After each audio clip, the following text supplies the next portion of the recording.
നഗരത്തിൻ്റെ വികസനം തന്നെയാണ് ഞങ്ങളുടെ ഏറ്റവും മുൻഗണനയിലുള്ള കാര്യം. ആദ്യം തന്നെ ഞങ്ങളെ UDFനെ ഇത്ര വമ്പിച്ച ഭൂരിപക്ഷത്തിൽ വിജയിപ്പിച്ച നഗരവാസികളോട് ഹൃദയം നിറഞ്ഞ നന്ദി പറയുന്നു. ഒരു കഴിഞ്ഞ 10 കൊല്ലം മുമ്പ് തൃശ്ശൂർ കണ്ടൊരു വ്യക്തി വീണ്ടും 10 കൊല്ലത്തിന് ശേഷം തൃശ്ശൂർ കാണുകയാണെങ്കിൽ ഇവിടെ പ്രത്യേകിച്ച് എടുത്തു പറയത്തക്ക ഡെവലപ്മെൻറ്റ്സ് ഒന്നും ഉണ്ടായിട്ടില്ല. അതുകൊണ്ട് തന്നെ കഴിഞ്ഞ 10 വർഷത്തെ ഡെവലപ്മെൻറ്റ്സിൻ്റെ അല്ലെങ്കിൽ വികസനത്തിൻ്റെ പോരായ്മ നികത്താൻ വേണ്ടിയിട്ട് തൃശ്ശൂർ അറ്റ് 2075 എന്ന വിഷൻ മുന്നിൽ കണ്ടുകൊണ്ട്, അതായത് 50 വർഷത്തെ വികസനം മുന്നിൽ കണ്ടുകൊണ്ട് തൃശ്ശൂർ ഡെവലപ്മെൻറ്റ് കോൺക്ലേവ് ഞങ്ങൾ സംഘടിപ്പിക്കാൻ പദ്ധതിയിട്ടിട്ടുണ്ട്.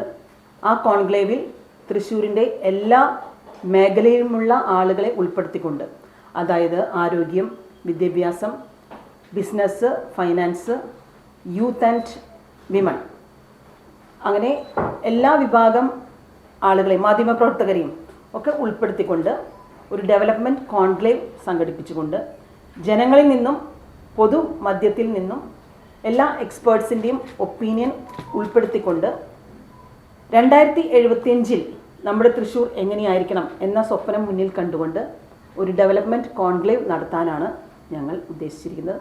ഡേറ്റ് കാര്യങ്ങളൊക്കെ പിന്നീട് അറിയിക്കുന്നതായിരിക്കും.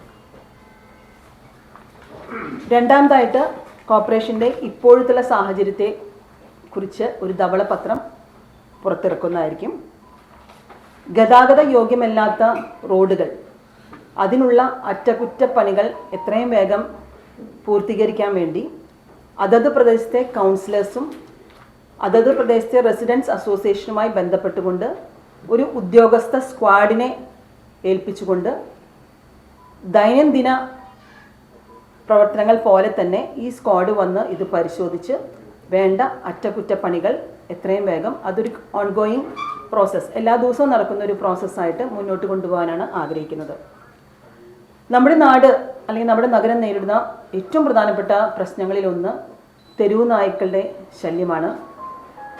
തെരുവു നായ്ക്കളുടെ ശല്യം അല്ലെങ്കിൽ തെരുവു നായ്ക്കളുടെ കടി അനുഭവിച്ചു കഴിഞ്ഞാൽ നമുക്കറിയാം എത്രമാത്രം കഷ്ടപ്പാടാണ് ആ കുടുംബത്തിനുള്ളത്, എത്രമാത്രം എക്സ്പെൻസാണ് വരുന്നത്, മറ്റു ബുദ്ധിമുട്ടുകൾ വേറെ. അതെല്ലാം പരിഹരിക്കുന്നതിന് വേണ്ടി തെരുവു നായ്ക്കൾക്കായി ഒരു ഷെൽട്ടർ ഉണ്ടാക്കും. തെരുവു നായ്ക്കളുടെ ABC പദ്ധതി അത് കാര്യക്ഷമമായി നടപ്പിലാക്കും. ABC പദ്ധതി നടപ്പിലാക്കിയ തെരുവു നായ്ക്കളെ, ഷെൽട്ടറിലുള്ള നായ്ക്കളെ പുറത്തേക്ക് വിടാൻ അനുവദിക്കില്ല. അപ്പോൾ ആ ഒരു പ്രശ്നത്തിന് ഇപ്പോൾ നിലവിലുള്ള സിസ്റ്റത്തിൻ്റെ പോരായ്മകൾ പരിഹരിച്ചുകൊണ്ട് വളരെ ഗൗരവമായി എടുത്തുകൊണ്ട് അതിനുള്ള പരിഹാര പരിപാടികൾ, അതിലേറ്റവും പ്രധാനമായിട്ട് ഷെൽട്ടർ നിർമ്മിക്കുക എന്നുള്ളതാണ്. പിന്നെ ജനങ്ങളുടെ പരാതി കേൾക്കുന്നതിനായി, പരിഹരിക്കുന്നതിനായി നമ്മളൊരു അദാലത്ത് സംഘടിപ്പിക്കും. അദാലത്ത് സംഘടിപ്പിച്ച് എത്രയും വേഗം അതിനുള്ള പരിഹാരം കാണുന്നതായിരിക്കും. നഗരസഭയുടെ സൗന്ദര്യവൽക്കരണം അത് വളരെ പ്രധാനപ്പെട്ടതാണ്. അത് ഈ പറഞ്ഞ പോലെ കോൺക്ലേവിൽ ഡിസ്കസ് ചെയ്തിട്ട് അതിന് വേണ്ട നഗരത്തിൻ്റെ സൗന്ദര്യവൽക്കരണം വളരെ ഗൗരവമായി എടുത്തുകൊണ്ട് മുന്നോട്ട് കൊണ്ടുപോകും. മറ്റൊരു പ്രധാനപ്പെട്ട കാര്യം ഭക്ഷ്യസുരക്ഷ മുന്നിൽ കണ്ടുകൊണ്ട് ഇവിടെ നിലവിലുള്ള ഹോട്ടലുകളുടെ ഒരു ഗ്രേഡിംഗ് സിസ്റ്റം കൊണ്ടുവരാൻ ഞങ്ങൾ ഉദ്ദേശിക്കുന്നുണ്ട്. നിയമാനുസൃതമായി ഗ്രേഡിംഗ് സിസ്റ്റം കൊണ്ടുവരാൻ ഉദ്ദേശിക്കുന്നുണ്ട്. അപ്പോൾ സുരക്ഷിതമായി നമുക്ക് ഭക്ഷണം കഴിക്കുവാനും അതുപോലെ അവിടെയുള്ള ടോയ്ലറ്റ് ഫെസിലിറ്റീസ്, വാഷ്റൂംസ്, അതിൻ്റെയൊക്കെ ഒരു ഗ്രേഡിംഗ് സിസ്റ്റം കൊണ്ടുവരാൻ ഞങ്ങൾ ആഗ്രഹിക്കുന്നു. സ്ത്രീകൾ ടൗണിൽ വരികയാണെങ്കിൽ സ്ത്രീകൾക്കായി നമുക്കറിയാം ഒരു ടോയ്ലറ്റ് സംവിധാനം വൃത്തിയുള്ളത് ഇല്ല എന്നാണ് മനസ്സിലാക്കാൻ സാധിക്കുന്നത്. അപ്പോൾ പിങ്ക് വാഷ്റൂംസ്, സ്ത്രീകൾക്ക് വേണ്ടി പിങ്ക് വാഷ്റൂംസ് നമ്മുടെ തൃശ്ശൂർ നഗരത്തിലെ ഏറ്റവും പ്രധാനപ്പെട്ട ട്രാൻസിറ്റ് പോയിന്റുകളിലും മാർക്കറ്റുകളിലും ഞങ്ങൾ സ്ഥാപിച്ചാൽ മാത്രം പോരെ. നമുക്കറിയാം വാഷ്റൂമിൻ്റെ പ്രത്യേകത അതിൻ്റെ മെയിൻ്റനൻസ് ആണ്. അപ്പോൾ അതിൻ്റെ മെയിൻ്റനൻസ് വളരെ ഭംഗിയായിട്ട് മുന്നോട്ട് കൊണ്ടുപോകും. പിന്നെ ഞാൻ പ്രത്യേകിച്ച് ഒരു ഡോക്ടർ എന്ന നിലയിൽ, ഗൈനക്കോളജിസ്റ്റാണ് നിങ്ങൾക്കെല്ലാവർക്കും അറിയാം. അപ്പോൾ സ്ത്രീകളുടെയും കുട്ടികളുടെയും ആരോഗ്യ പരിപാലനത്തിന് വേണ്ടിയുള്ള പ്രവർത്തനങ്ങൾ അത് ഊർജ്ജിതമായി മുന്നോട്ട് കൊണ്ടുപോകും. സ്ത്രീകൾക്ക് വേണ്ടിയുള്ള അവരുടെ ആരോഗ്യം സംരക്ഷിക്കുന്നതിന് വേണ്ടി പ്രധാനമായിട്ട് അവെയർനെസ് ക്ലാസുകൾ, അത് ബോധവൽക്കരണ ക്ലാസുകൾ നടപ്പിലാക്കും. സ്ത്രീകൾ വ്യായാമം ചെയ്യുന്നതിൻ്റെ ആവശ്യകതയെക്കുറിച്ച് അവരെ ബോധവൽക്കരിക്കും. സ്ത്രീകൾക്കായിട്ടും മറ്റ് പൊതുജനങ്ങൾക്കായിട്ടും ഓപ്പൺ ജിമ്മ്, മറ്റ് സൗകര്യങ്ങൾ നിർമ്മിച്ച് അല്ലെങ്കിൽ അതിനുള്ള പ്ലാനുകളുമായിട്ടാണ് മുന്നോട്ട് പോകുന്നത്. മെൻ്റൽ ഹെൽത്ത്, മാനസികാരോഗ്യം നമുക്ക് വളരെ ഏറെ പ്രധാനപ്പെട്ടതാണ്. അപ്പോൾ മെൻ്റൽ ഹെൽത്ത് അതിനു വേണ്ടിയിട്ട് എല്ലാ തദ്ദേശ സ്ഥാപനങ്ങളിലും കൗൺസിലേഴ്സിനെ വയ്ക്കാനൊരു പദ്ധതി, ഇതൊക്കെ എല്ലാവരുമായി ആലോചിച്ച്, നമ്മുടെ സ്വപ്നങ്ങളാണ് നമ്മൾ പങ്കുവെക്കുന്നത്, എല്ലാവരുമായി ആലോചിച്ച് എന്തായാലും കൂടിയാലോചനയോട് മാത്രം നമ്മുടെ സമൂഹത്തിൻ്റെ ഒരു സെക്ഷൻ, അതായത് കില, വ്യാപാരി വ്യവസായ ഏകോപന സമിതി, ചേംബർ ഓഫ് കോമേഴ്സ്, മാധ്യമപ്രവർത്തകർ, അങ്ങനെയുള്ള എല്ലാവരെയും ഉൾക്കൊണ്ടുകൊണ്ട് അവരെല്ലാവരെയും, പൊതുജനം എല്ലാവരെയും അഭിപ്രായങ്ങളും നിർദ്ദേശങ്ങളും സ്വീകരിച്ചുകൊണ്ടാണ് നമ്മൾ തൃശ്ശൂരിൻ്റെ സ്വപ്ന പദ്ധതികൾ പ്ലാൻ ചെയ്യാൻ ആഗ്രഹിക്കുന്നത്. അതുപോലെ തന്നെ വെള്ളം, വെളിച്ചം, റോഡ്, ഇതിനെല്ലാം ഏറ്റവും കൂടുതൽ പ്രാധാന്യം കൊടുത്തിട്ടുണ്ട്. ആളുകളുടെ ഏറ്റവും അടിസ്ഥാനപരമായ ആവശ്യങ്ങൾ ഇതൊക്കെയാണല്ലോ.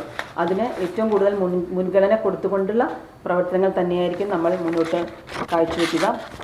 MG റോഡിലെ ഗതാഗതം സാധ്യമാക്കുന്നതിന് വേണ്ടി ഫാസ്റ്റ് ട്രാക്ക് പദ്ധതിയിൽ ഉൾപ്പെടുത്തിക്കൊണ്ട് മോഡൽ റോഡ് വികസനം നടത്താനാണ് ആഗ്രഹിക്കുന്നത്. പുതുവത്സര സമ്മാനമായിട്ട് നമ്മുടെ KSRTC ബസ് സ്റ്റാൻഡിന് മുമ്പിൽ ടൈൽ വർക്ക് നടക്കുകയാണെന്ന് എല്ലാവർക്കും അറിയാമല്ലോ. അത് ജനുവരി 6-ാം തീയതി തന്നെ, 6-ാം തീയതിക്കുള്ളിൽ, അപ്പോൾ ജനുവരി 6-ാം തീയതി ആ വർക്കെല്ലാം പൂർത്തീകരിച്ച് പൊതുജനത്തിന് വേണ്ടി തുറന്നു കൊടുക്കുന്നതായിരിക്കും.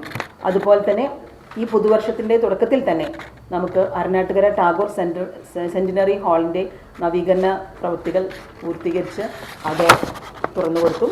ഏറ്റവും പ്രധാനപ്പെട്ട മറ്റൊരു കാര്യം, തൃശ്ശൂർ പൂരം, നമ്മുടെ എല്ലാവരെയും സ്വകാര്യ അഹങ്കാരമായ തൃശ്ശൂർ പൂരം, അത് വളരെ മനോഹരമായി സംഘടിപ്പിക്കാനുള്ള എല്ലാ പ്രവർത്തനങ്ങളും ജനുവരി മാസത്തിൽ തന്നെ, പുതുവർഷത്തിൽ തന്നെ ആരംഭിച്ച്, അതായത് ദേവസ്വം ബോർഡുകളുടെയും ദേവസ്വത്തിൻ്റെയും സർക്കാരിൻ്റെയും ഒരു സഹകരണത്തോടു കൂടി തൃശ്ശൂർ കോർപ്പറേഷൻ അത് ഭംഗിയായിട്ട് നടപ്പിലാക്കും. അതിന് പ്രത്യേകിച്ച് ഞാനൊരു വനിതയായതുകൊണ്ട് വനിതകൾക്ക് വളരെ സൗകര്യപൂർവ്വം തൃശ്ശൂർ പൂരം കാണാനുള്ള ഒരു സംവിധാനം എന്തായാലും ഉണ്ടാക്കും. അപ്പോൾ അങ്ങനെ തൃശ്ശൂർ പൂരം നമുക്ക് വനിതാ സൗഹൃദം ആക്കണം.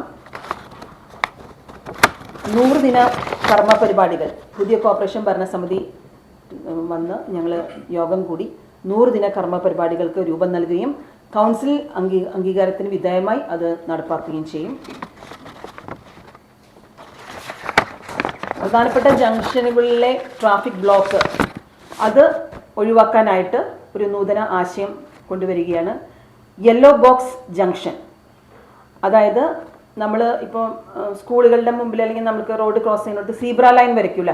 അപ്പോൾ സീബ്ര ലൈൻ വരച്ചു കഴിഞ്ഞാൽ പെഡസ്ട്രിയൻ നടന്നു പോകുമ്പോൾ വണ്ടികൾ സ്റ്റോപ്പ് ചെയ്യണമെന്നാണ് നമ്മൾ ഉദ്ദേശിക്കുന്നത്. അതേപോലെ എല്ലാ ജംഗ്ഷനിലും യെല്ലോ ക്രിസ് ക്രോസ് ഗ്രിഡ് വരച്ചു വെച്ച് കഴിഞ്ഞാൽ അത് ആ ബൗണ്ടറി യെല്ലോ ക്രിസ് ക്രോസിൻ്റെ അല്ലെങ്കിൽ യെല്ലോ ബോക്സ് ജംഗ്ഷൻ്റെ അവിടെ എത്തിക്കഴിഞ്ഞാൽ പിന്നെ നമ്മൾ വണ്ടി മുന്നോട്ട് നീങ്ങാൻ പാടില്ല. മുന്നിലുള്ള ഗതാഗതം ക്ലിയർ ആയാൽ മാത്രമേ അവിടെ മുന്നോട്ട് പോകാൻ സാധിക്കുള്ളൂ.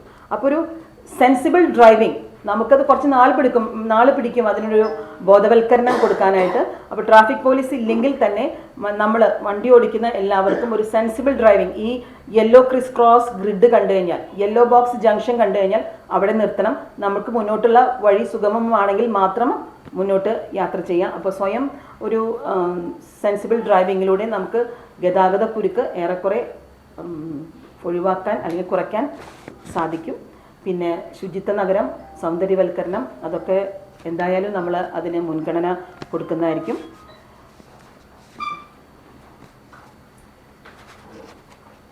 വയോജനങ്ങൾക്ക് വേണ്ടി ഇപ്പോൾ നിലവിലുള്ള പോലെ തന്നെ പകൽ വീടുകൾ, അവർക്കൊരു വിശ്രമ കേന്ദ്രം, അവർക്ക് എക്സസൈസിനുള്ള സൗകര്യങ്ങൾ, അതൊക്കെ നമ്മുടെ മനസ്സിൽ പ്ലാനുണ്ട്. മറ്റൊരു കാര്യം ഞാൻ സൂചിപ്പിക്കാൻ ഈ അവസരം വിനിയോഗിക്കുകയാണ്. ഞാൻ മുമ്പ് പറഞ്ഞ പോലെ തന്നെ ഞാൻ മേയർ പങ്കെടുക്കുന്ന പരിപാടികളിൽ യാതൊരു തരത്തിലുള്ള പൂച്ചെണ്ടോ പൂവോ ഷാളോ മെമൻറ്റുകളോ ഒന്നും നമുക്ക് ആഗ്രഹിക്കുന്നില്ല. അതിന് പകരം അതിനായി ചിലവാക്കുന്ന ചെറിയ തുക ഞാൻ അന്വേഷിച്ചപ്പോൾ ഒരു 750 രൂപയുണ്ടെങ്കിൽ ഒരു ഡയാലിസിസ് രോഗിക്ക് നമുക്ക് കൊടുക്കാൻ സാധിക്കും. അപ്പോൾ ആ ഒരു തുക കൊണ്ട് നമ്മൾ ഡയാലിസിസ് രോഗികൾക്ക് അതുപോലെ തന്നെ കീമോതെറാപ്പി വേണ്ടി വരുന്ന രോഗികൾക്ക് അവർക്കൊക്കെ ആ തുക നമുക്ക് മേയേഴ്സ് റിലീഫ് ഫണ്ടിലേക്ക് ഡൊണേറ്റ് ചെയ്യുകയാണെങ്കിൽ അതിൻ്റെ അക്കൗണ്ട് നമ്പറൊക്കെ ഞങ്ങൾ തരാം. ഡൊണേറ്റ് ചെയ്യുകയാണെങ്കിൽ നമുക്ക് അനേകം ജീവകാരുണ്യ പ്രവർത്തനങ്ങൾ ചെയ്യാൻ സാധിക്കും. അതിന് ഞങ്ങളെല്ലാവരെയും സഹകരണം, ഇതൊരു വാർത്തയായിട്ട് കൊടുത്തൊരു എല്ലാവരെയും സഹകരണം ഞാൻ ആഗ്രഹിക്കുകയാണ്. ആദ്യമായി തന്നെ ഡെപ്യൂട്ടി മേയർ എന്ന രീതിയിൽ നിങ്ങളുമായിട്ടുള്ള ആദ്യത്തെ കൂടിക്കാഴ്ചയാണ്. നിങ്ങൾ നൽകിയ വളരെ വലിയ പിന്തുണ തന്നെയാണ്. ഒരു വിദ്യാർത്ഥി രാഷ്ട്രീയ വളർന്ന വ്യക്തിയാണ് ഞാൻ. ഇന്നിവിടെ എത്തി നിങ്ങളോട് സംസാരിക്കുന്ന രീതിയിലേക്ക് ഞാൻ എത്തിച്ചിട്ടുള്ളത്. എല്ലാവരുമുള്ള സ്നേഹവും നന്ദിയും ആദ്യമായി തന്നെ പറയുകയാണ്. ഡെപ്യൂട്ടി മേയർ നേരത്തോടെ മേയർ പറഞ്ഞ പോലെ 2070 തൃശ്ശൂർ നഗരം മുന്നിൽ കണ്ടുകൊണ്ടൊരു പദ്ധതിയുമായിട്ടാണ് കോർപ്പറേഷൻ ഭരിച്ചത് മുന്നോട്ട് പോകുന്നത്. അത് ഈ 5-ാം തീയതി കോർപ്പറേഷൻ്റെ സ്ഥിരം സമിതി തിരഞ്ഞെടുക്കും. അതിനുശേഷം കോർപ്പറേഷൻ്റെ കൗൺസിൽ യോഗം വിളിച്ചാൽ ശേഷം എല്ലാവരെയും കേട്ടുകൊണ്ട് തന്നെ ആരെയും ഒന്നും അടിച്ചേൽപ്പിക്കാതെ UDF-നോ കോൺഗ്രസിനോ വ്യക്തമായ ഭൂരിപക്ഷം ഉണ്ടെന്ന കാരണത്തിൽ ഒന്നും അടിച്ചേൽപ്പിക്കാതെ സ്റ്റാൻഡിംഗ് കമ്മിറ്റികൾ മുഖേന കൃത്യമായി തന്നെ അതിൻ്റെ ഒരു രൂപം നൽകി കൗൺസിൽ 56 കൗൺസിൽ അംഗങ്ങളെയും കേട്ടുകൊണ്ട് 56 അംഗ കൗൺസിലിനെയാണ് 13-ാം തീയതി ഫലം വന്നപ്പോൾ ഈ നഗരത്തിൽ ജനങ്ങൾ ഭരണം ഏൽപ്പിച്ചിരിക്കുന്നത്. ആ 56 അംഗങ്ങളെയും കേട്ടുകൊണ്ട് തന്നെ തൃശ്ശൂരിൻ്റെ വികസനം മുന്നിൽ കണ്ടുകൊണ്ട് വികസന കോൺക്ലേവ് സംഘടിപ്പിക്കും. അതിനകത്ത് നേരത്തെ മേയർ സൂചിച്ച പോലെ എല്ലാവരെയും കേട്ടുകൊണ്ട് എല്ലാവരുടെയും നിർദ്ദേശം സ്വീകരിച്ചുകൊണ്ട് തന്നെ ആ പദ്ധതിയുമായി മുന്നോട്ട് പോകും. അതുപോലെ തന്നെ നിലവിലുള്ള കോർപ്പറേറ്റ് സാമ്പത്തിക സ്ഥിതി അത്ര സുഖകരമായ സാമ്പത്തിക സ്ഥിതി ഇല്ല. തൃശ്ശൂർ കോർപ്പറേഷൻ നിലവിലുള്ള സ്ഥിതി ഞങ്ങളിപ്പോൾ കണക്കെടുത്ത് മനസ്സിലാക്കാൻ സാധിക്കുന്നത് അത് പൊതുജനത്തിനുള്ള സാമ്പത്തിക സ്ഥിതി അവതരിപ്പിക്കും. അത് ആദ്യത്തെ കൗൺസിൽ യോഗത്തിൽ തന്നെ കൃത്യമായി കോർപ്പറേഷൻ്റെ നിലവിലുള്ള സാമ്പത്തിക അവസ്ഥയെപ്പറ്റി കൃത്യമായി പഠിച്ച് കൃത്യമായി ധവളപത്രം ഇറക്കി അത് കൗൺസിൽ മുമ്പാകുകയും ഈ തൃശ്ശൂർ നഗരത്തിലെ ജനങ്ങൾക്ക് മുമ്പാകുകയും ഞങ്ങൾ ഈ ധവളപത്രം കൃത്യമായി തന്നെ അവതരിപ്പിക്കും. നിലവിൽ ലഭിച്ച ഒരു പ്രാഥമികമായി ഞങ്ങൾ ഇന്നലെ നടത്തിയ ഒരു യോഗത്തിനകത്ത് ലഭിച്ച കണക്കനുസരിച്ച് ഇപ്പോൾ കരാറുകാർക്ക് മറ്റും കൊടുക്കാനുള്ള ഏകദേശം 1 കോടിയൊക്കെ നിലവിൽ നടത്തുന്ന ബില്ലുകളുള്ളത്. അതും കൂടിയും പറഞ്ഞാൽ ഏതാണ്ട് 25 കോടിയോളമാണ് ഇപ്പോൾ കോർപ്പറേഷൻ്റെ ബാങ്ക് ബാലൻസായി ഉദ്യോഗസ്ഥന്മാർ തന്ന കണക്ക് പ്രകാരമുള്ളത്. അപ്പം അത് വലിയൊരു തുകയല്ലാന്ന് തൃശ്ശൂർ നഗരത്തെ പോലെ കോർപ്പറേഷൻ്റെ സാമ്പത്തിക സ്ഥിതി പരിശോധിക്കുന്ന ആർക്കും മനസ്സിലാക്കാൻ സാധിക്കും. അതുകൊണ്ട് ആ നിലവിലുള്ള അവസ്ഥ കൃത്യമായി എന്തുകൊണ്ട് ഏതെല്ലാം ഘട്ടത്തിൽ എത്ര തുകയുണ്ട്, ഏതെല്ലാം വായ്പകളുണ്ടെങ്കിൽ വായ്പകൾ ഉൾപ്പെടെ എല്ലാം കൃത്യമായി രേഖപ്പെടുത്തിക്കൊണ്ട് പൊതു സമൂഹത്തിന് മുന്നിൽ നമ്മളിത് അവതരിപ്പിച്ച് എന്തായാലും എല്ലാവരെയും കേട്ടുകൊണ്ട് നേരത്തെ മേയർ പറഞ്ഞ പോലെ തന്നെ ഒന്നും അടിച്ചേൽപ്പിക്കാതെ എല്ലാവരെയും കേട്ടുകൊണ്ട് എല്ലാവരുടെയും അഭിപ്രായങ്ങൾ സ്വരൂപിച്ച് തന്നെയായിരിക്കും ഈ ഭരണസമിതി മുന്നോട്ട് പോകുക.